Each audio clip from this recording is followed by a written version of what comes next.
আমি শুনেছি যে সম্প্রতি এখানে একজন প্রাক্তন তৃণমূল নেতা তার বহু অনুগামী নিয়ে বিজেপিতে যোগ দিয়েছেন।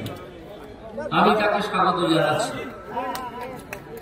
একটা ব্যাপার মনে রাখতে হবে যে এই হিন্দু মুসলিম ভাগ করে কিন্তু আসলে কোনো উন্নয়নে মানুষের লাভ হয় না। হিন্দুরও খিদে পায়, মুসলিমেরও খিদে পায়। দুঃখ পেলে হিন্দুর চোখেও জল আসে, মুসলিমের চোখেও জল আসে।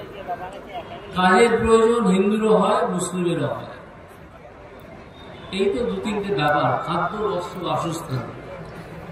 এইটার জন্য হিন্দু মুসলিম ডিভাইড যারা করে, তৃণমূলের মতো দল, তাদেরকে সমাজ জীবন থেকে এবং রাজনৈতিক জীবন থেকে বাদ দেওয়াই উচিত। বিজেপি অবশ্যই একটা মতাদর্শ আছে, কিন্তু তা কখনোই বলে না যে মুসলিমদের ধরো, মানো এবং কাটো। তারা বলে যে মুসলিমরা ভারতীয় এবং ভারতীয় সংস্কৃতি মেনেই তারা চলে। সুতরাং মুসলিমদের সঙ্গে প্রকৃত অর্থে বিজেপির কোনো বিরোধ নেই। আশা করি এটা আপনারা যারা মুসলিমরা এখানে উপস্থিত আছেন তারা বুঝবেন। ফলো করুন টাইমস নাও খবর।